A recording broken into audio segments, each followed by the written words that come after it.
subscribe now and press the bell icon. Never miss an update.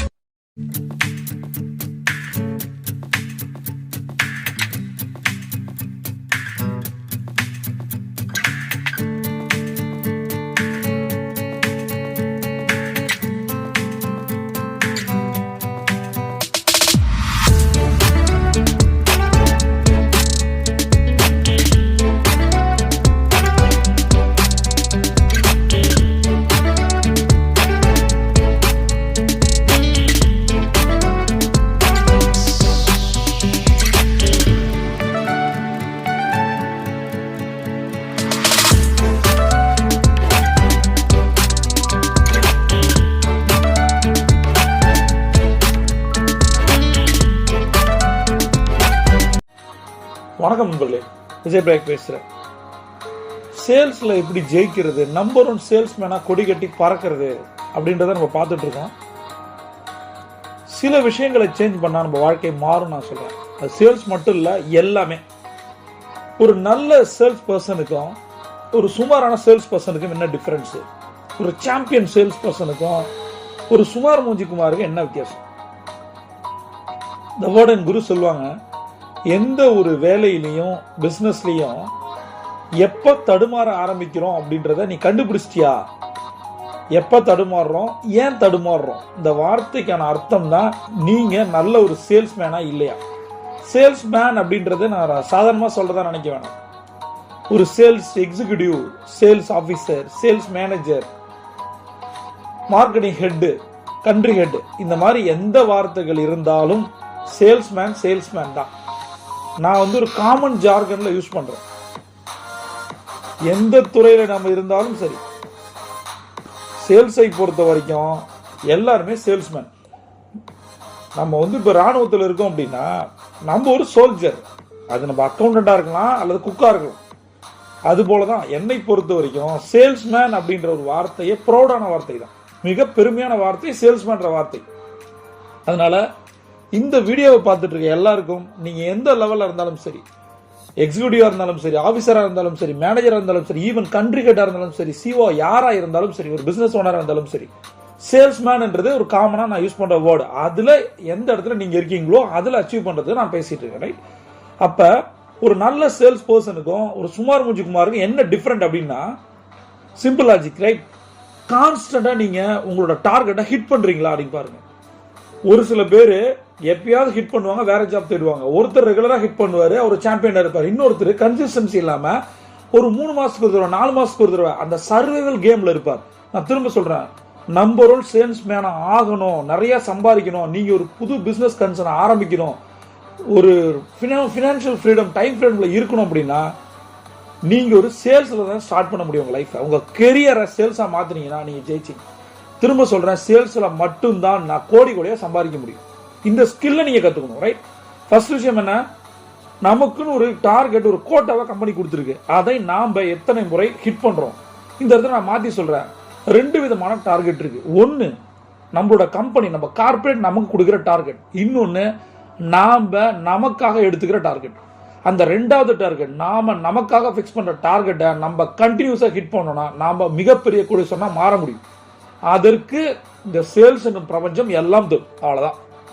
அப்ப consistency, இதுதான் ரொம்ப ரொம்ப சீக்ரெட் ஆஃப் சக்சஸ். கன்சிஸ்டன்சியா நீ ஹிட் பண்றியா? இப்ப ஒரு லைஃப் சைக்கிள் எடுத்துங்க. முன்னாடி நான் சொன்னேன் சேல்ஸ் சைக்கிள். சேல்ஸ் சைக்கிளுக்கும் லைஃப் சைக்கிளுக்கும் என்ன டிஃபரன்ஸ்? சேல்ஸ் சைக்கிள்ன்றது நம்மளுடைய ப்ராடக்டையோ சர்வீசஸையோ ஒரு கஸ்டமரை, ஒரு ப்ராஸ்பெக்ட்ல இருந்து கஸ்டமரை மாற்றுவதற்கான ஒரு சேல்ஸ், நம்மளோட ப்ராடக்டை சர்வீசஸை வாங்குறதுக்கான ஒரு ப்ராசஸ். அது நிறைய ஃபேஸ் இருக்குன்னு சொன்னேன், அதுக்கு டைம் இருக்குன்னு சொன்னேன். அது ஒரு சில கேஸ்ல சீக்கிரம் க்ளோஸ் ஆகும், சிலது அந்த டிக்கெட் சைஸை பொறுத்து லேட் ஆகும். இப்போ நான் என்ன சொல்றேன் அப்படின்னா, நாம இன்னையிலிருந்து, இந்த மாசம் எடுத்துங்களேன், இந்த மாசத்துல இருந்து ஒரு 12 மாசம் உங்களுடைய லைஃப் சைக்கிளை டிசைட் பண்ணுங்க. அதற்கு நான் ஆல்ரெடி சொல்லியிருக்கேன், ஒரு கோல்டன் அவர் டைரி எடுங்க. கோல்டன் அவர்னா என்னன்னு தெரியல, கோல்டன் அவர் டைரினா என்னன்னு தெரியலன்னா கீழே இருக்க டிஸ்கிரிப்ஷனை கிளிக் பண்ணுங்க, அந்த நம்பருக்கு கால் பண்ணுங்க. அந்த கோல்டன் அவர் டைரி எடுத்து வச்சிங்க. அதுல இந்த டைரியை எப்ப வேணா நீங்க யூஸ் பண்ணலாம். இது 90 நாளுக்கான டைரி. இந்த கோல்டன் அவர் டைரி 90 நாளுக்கான டைரி. அதை எடுத்து டே 1ல இருந்து டே 90 வரைக்கும் எழுதி வச்சிங்க. டே 1, டே 2, டே 3, டே 4 வரிசையா எழுதுங்க. அந்த 90 நாள்ல இப்ப நீங்க ஒரு லைஃப் சைக்கிள் சொல்லப்படுற 12 மாசத்துக்கான முதல் 3 மாசத்துக்கான டார்கெட்டை எழுதுங்க. முதல் 90 டேஸ் டார்கெட் 2 மண்டலம் நம்ம மூதாதையர்கள் சொன்னதானா, எதுவுமே புதுசா சொல்ல. அந்த 245 நாள்ல உங்க லைஃப் மாறும். அப்ப ஒரு டார்கெட்டை ஃபிக்ஸ் பண்ணுங்க. ஒன்னு நமக்கு கிடைக்கிற சேலரி, இன்னொன்னு நம்ம கிடைக்கிற போனஸ், இன்னொன்னு நமக்கு கிடைக்கிற இன்சென்டிவ். இது 3 வகையான இன்கம் தான் நம்ம ஜாப்ல கிடைக்கும். பிசினஸ் மேனுக்கு தனி கேட்டகரி, ரைட்? பிசினஸ்ல எல்லாமே இன்கம் அப்படின்னு வச்சுக்கோம். ஒரே கேட்டகரி தான் வருமானம்.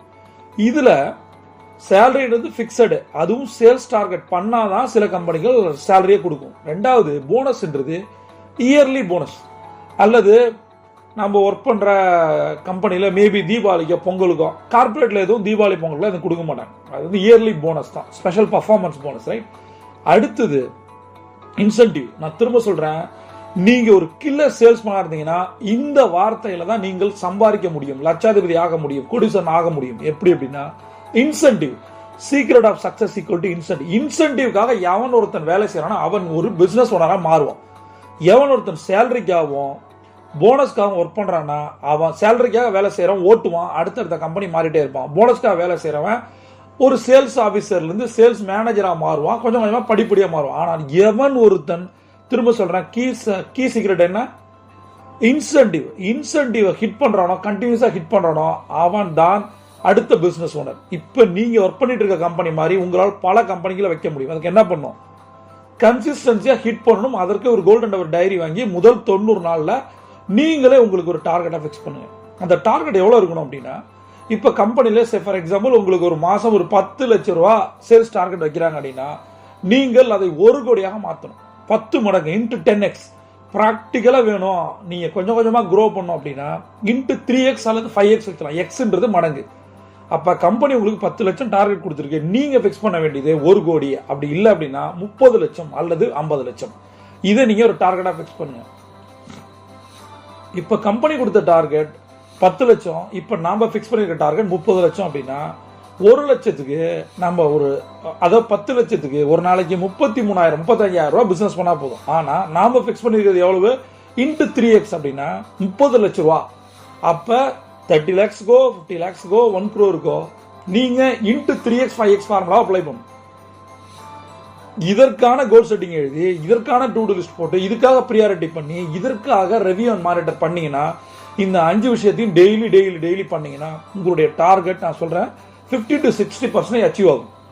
இதை கேட்டுட்டு இருக்க டீம் லீடர்ஸ், பிசினஸ் ஓனர்ஸ்க்கு நான் சொல்றது தான், நீங்க உங்க கார்பரேட்கான டார்கெட்டை ஃபிக்ஸ் பண்ணி உங்க எம்ப்ளாய்க்கு தரும்போது என்ன மாதிரி இன்சென்டிவ்ஸ்லாம் ஃபிக்ஸ் பண்றீங்க, இதை பொறுத்து தான் உங்களுடைய பிசினஸ் வளரதும் இருக்கு.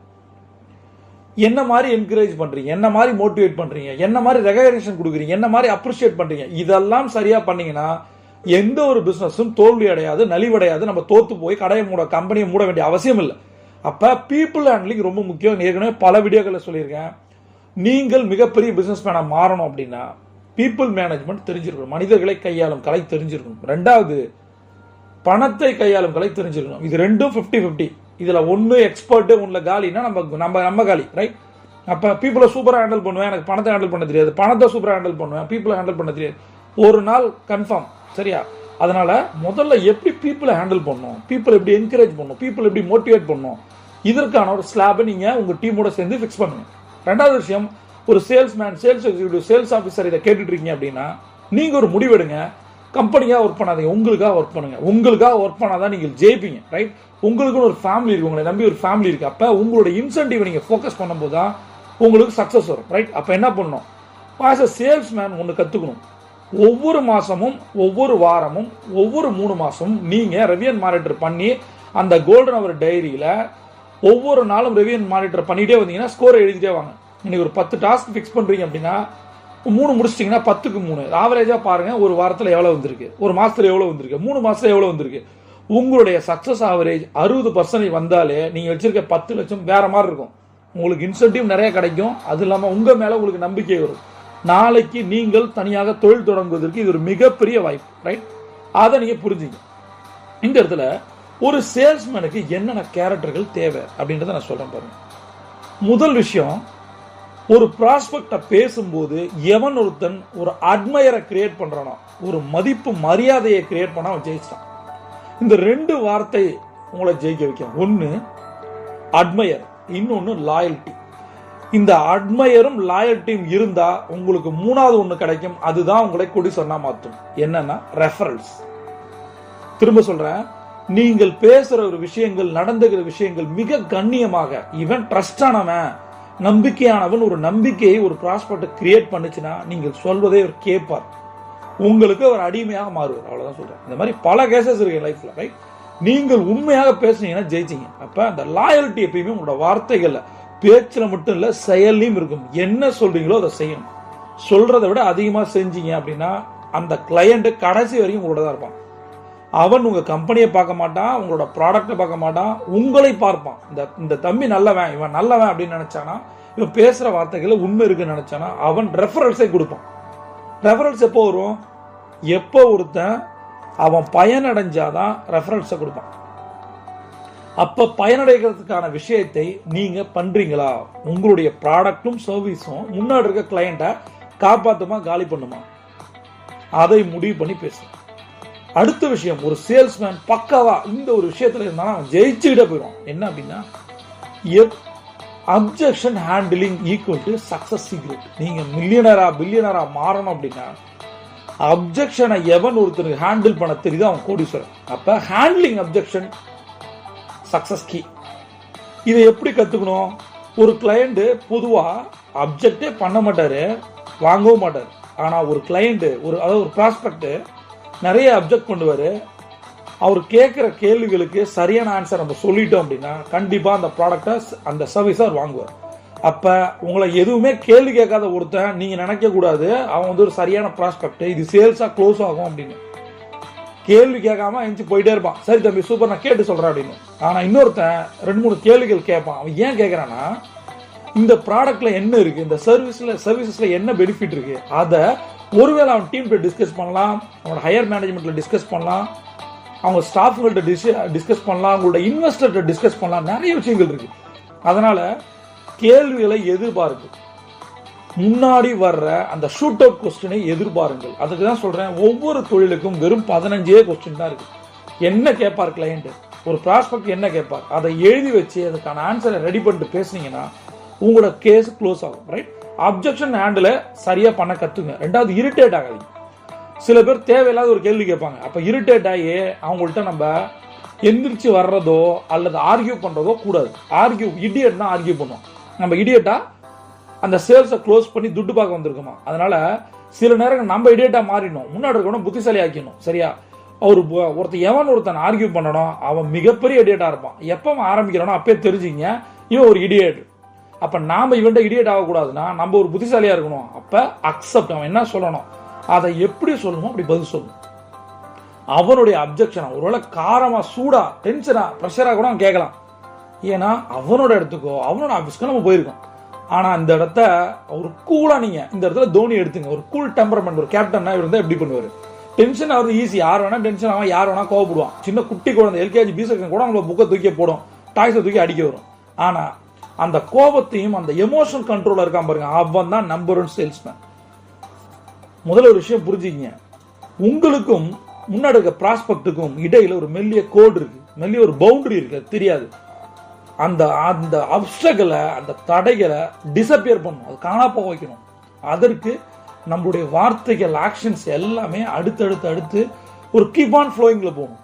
அவர் என்ன மாதிரி அப்ஜெக்ஷன் சொன்னாலும் கூட நம்ம அதை தடுத்தாடணுமா அடிச்சாடணுமா முடிவு பண்ணும். அடிச்சாட வரல, இந்த இடத்துல தடுத்தாடணும். ஏன்னா நம்ம கஸ்டமர் வேணும். புரிஞ்சுங்க, ஒரு prospect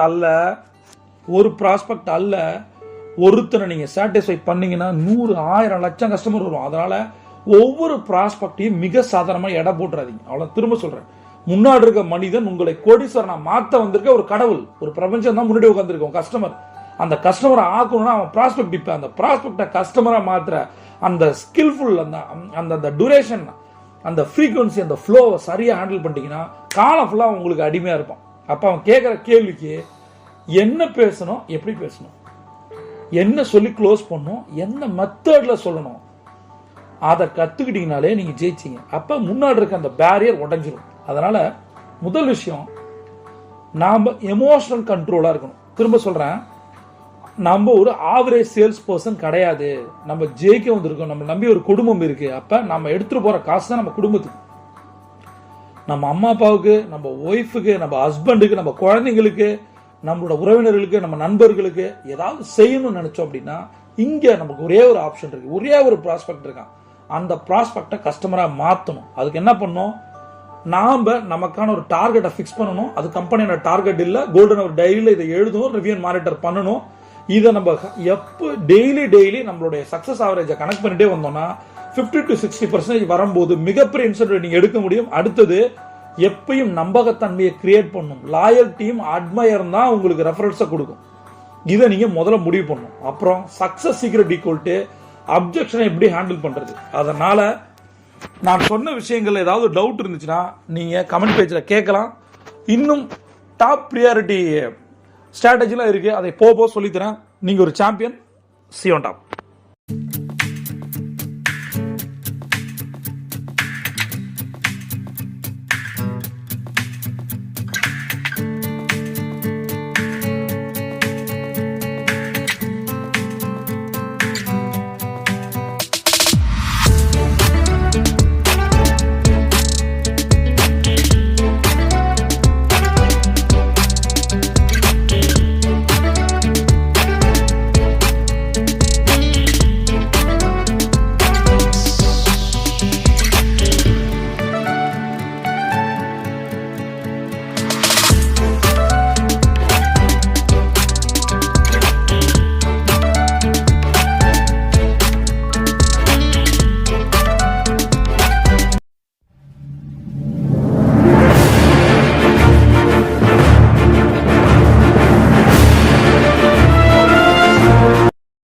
Subscribe now and press the bell icon.